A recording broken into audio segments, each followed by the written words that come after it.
حسن ایوب صاحب، اب یہ تو سارا معاملہ آ گیا ہے، اب کتنا ٹائم آپ کو لگ سکتا ہے؟ آپ کی کیا مطلب آپ نے دیکھا ہوا ہے اس طرح کے کیسز آپ کی نظر سے گزرے ہوں، تو اس پروسیس میں اگست سے لے کے ابھی تک and on word what do you expect? اصل تو ٹرائل اب شروع ہوگا نا. پہلے تو بیسکلی کلیکشن آف ایویڈنس تھا، اب چارج شیٹ ہو چکے ہیں. اب چارج شیٹ کے بعد اب کیس چلنا ہے آگے، اور کیس بڑا ٹرانسپیرنٹ طریقہ ہوتا ہے. دیکھیں خود اقتصادی کا کڑا نظام بھی موجود ہے، لیکن تمام کی تمام لیگل ریمیڈیز جو ہیں، جو ایکیوز ہے اس کو ملتی ہیں، اس کے پاس اویلیبل ہوتی ہیں. وہ تمام ریمیڈیز اویل کر سکتے ہیں. اپنی مرضی کا کونسل تو ہائر کر چکے ہیں، آئی بلیو میاں علی اشفاق نام ہے ان کا. از اے ینگ لائر، بڑے انرجیٹک بھی ہیں، بڑے اچھے وکیل. وہ لاہور سے جو ہیں؟ جی لاہور سے ہیں جی. تو یہ اطلاعات مل رہی ہیں کہ شاید وہ کر چکے ہیں، لیکن ٹھیک ہے، ان کو اپنے تمام ڈیفنس کے لیے بھرپور جو ہے وہ موقع میسر ہوگا. دیکھیں آپ خود آرمی میں رہے ہیں، آرمی میں جو ریٹائر بھی ہو جاتے ہیں تو they are taken as a family. اور ریٹائرمنٹ میں بھی جو ہے جو بندہ آ جاتا ہے تو اس کے بعد ریٹائرمنٹ کے بعد بھی جب وہ سامنے آتا ہے تو اس کو جو جونیئرز ہوتے ہیں، چاہے سرونگ ہے، وہ بندہ ریٹائر ہوگا اس کو سلوٹ کرتے ہیں اور وہ اس کو ایسا اپنا ایلڈر لیتے ہیں.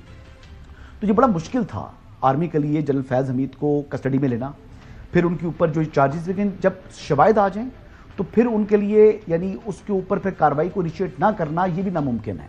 اسی وجہ سے آج پاک فوج جو ہے وہ دنیا کی بہترین افواج میں ہے، اس میں ڈسپلن ہے، یہ ڈسپلن ادارہ ہے. اب جو چارج شیٹ کر دی ہے تو اس کا مطلب بڑا واضح ہے خاور گومند صاحب کے تمام شواہد موجود ہیں.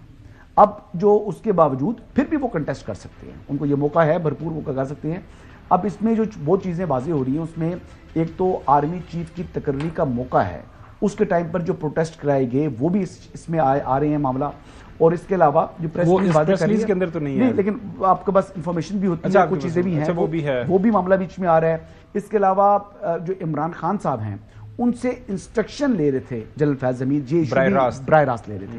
تو اب یہ تمام کمیونیکیشن جیل سے ہو رہی تھی جی. جب 9 مئی والا تھا اس سے پہلے بھی ان کو میکنزم ان کے پاس موجود ہے. ایویڈنس ایسا ہے جو کبھی بھی جو ہے وہ آپ جب کورٹ میں لے کے جائیں گے تو آرمی ایکٹ کے تحت ملٹری کورٹ ہے نا، اس کے بعد پہلی اپیل جاتی ہے چیف آف آرمی اسٹاف کو، اور پھر اس کے بعد یہ میٹر ہائی کورٹس میں بھی آ سکتا ہے، سپریم کورٹ میں بھی آ سکتا ہے. اچھا، اس کا طریقہ اگر میں سمجھنا چاہ رہا تھا کہ ابھی جو ہے فیلڈ جنرل کورٹ مارشل وہاں سے سزا ہوگی یا نہیں ہوگی، یہ تو مطلب جو بھی ہوگا ریمیڈیز اویلیبل ہیں. فرسٹ اپیل ہوتی ہے چیف آرمی اسٹاف کو، پھر آپ ہائی کورٹ میں آتے ہیں اور پھر سپریم کورٹ میں آتے ہیں. وہ مطلب اپیل پہلے آپ نے آرمی چیف کو کرنی ہوتی ہے، کرنے کے بعد آپ پھر آپ آتے ہیں. تو یہ ایک اس کا پروسیس ہے. تو مجھے تو دیکھیں جو اس وقت جتنا اگر جرم کیا ہے یعنی جنرل فیض حمید نے، تو اگر جس کی انسٹرکشن پر کیا تو پھر وہ بھی مجرم ہے. خالی اکیلے جنرل فیض حمید تو نہیں ہو سکتے نا، جس کے ساتھ اگر پولیٹیکل ایکٹیویٹی میں انوالو رہے ہیں، جیسے پریس ریلیز کہہ رہی ہے، اور وہ سیاست میں مداخلت کی ہے انہوں نے، تو جس کے کہنے پر کی ہے پھر اس کو بھی بیچ میں آنا ہوگا. تو یہ ہے اگر وہ اپنے کسی شخص کو جو کہ 3 اسٹار کے عہدے سے ریٹائر ہوا ہے، جو کہ ایلڈر ہے فیملی میں، یعنی اس کو بڑا سمجھا جاتا ہے، اگر وہ بھی جس کڑے جو احتساب کے نظام کے اندر آ رہا ہے، تو پھر میرے خیال سے کسی کو بھی اس میں رعایت نہیں ملنی چاہیے.